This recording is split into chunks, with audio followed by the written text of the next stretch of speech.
Ďakujem vám za neuveriteľných 101 odberateľov, ak si vás zvážim, každého jedného z vás. Predtým, než som natočil moje prvé video, som sa bál, som si neveril. Pamätám si moje prvé video, ktoré som sa bál natočiť, mal som stres, rozprával som potichu, no však pozrite sami. Tento kanál som si vytvoril, aby som dokumentoval svoju cestu na olympiádu a v prípade motivoval ľudí, aby tiež si plnili svoje sny. A tento kanál som vytvoril za jediným účelom.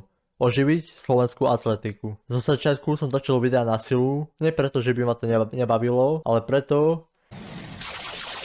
bál som sa, nebolo mi príjemné byť pred kamerou a vždy som mal v hlave myšlienku, že čo si o mne pomyslia ostatní. A po tých rokoch som si konečne zvykol a už sa nebojím byť pred kamerou. A prečo som začal točiť tieto videá? Lebo už ma prestalo baviť pozerať na prázdne tribúny na majstrovstvá Slovenska, kde sedeli iba atleti a ich tréneri, po prípade rodičia atletov. A týmito videami chcem priťahnuť k atletike aj ľudí, ktorí sa o ňu vôbec nezaujímajú. Ak ste niekedy boli na živom koncerte, tak viete, aká tam je energia, že by ste dokázali skakať aj niekoľko hodín. A si predstavte, keď začínajúci atleti alebo outsideri uvidia plné tribúny ľudí, ktorí im veria a chcú vidieť veľké výkony alebo rekordy. Práve vtedy uvidíte, čo sa v tých atletoch reálne skrýva, lebo si ďaká vám začnú veriť a podajú také výkony, aké vôbec ani sami nebudú čakať.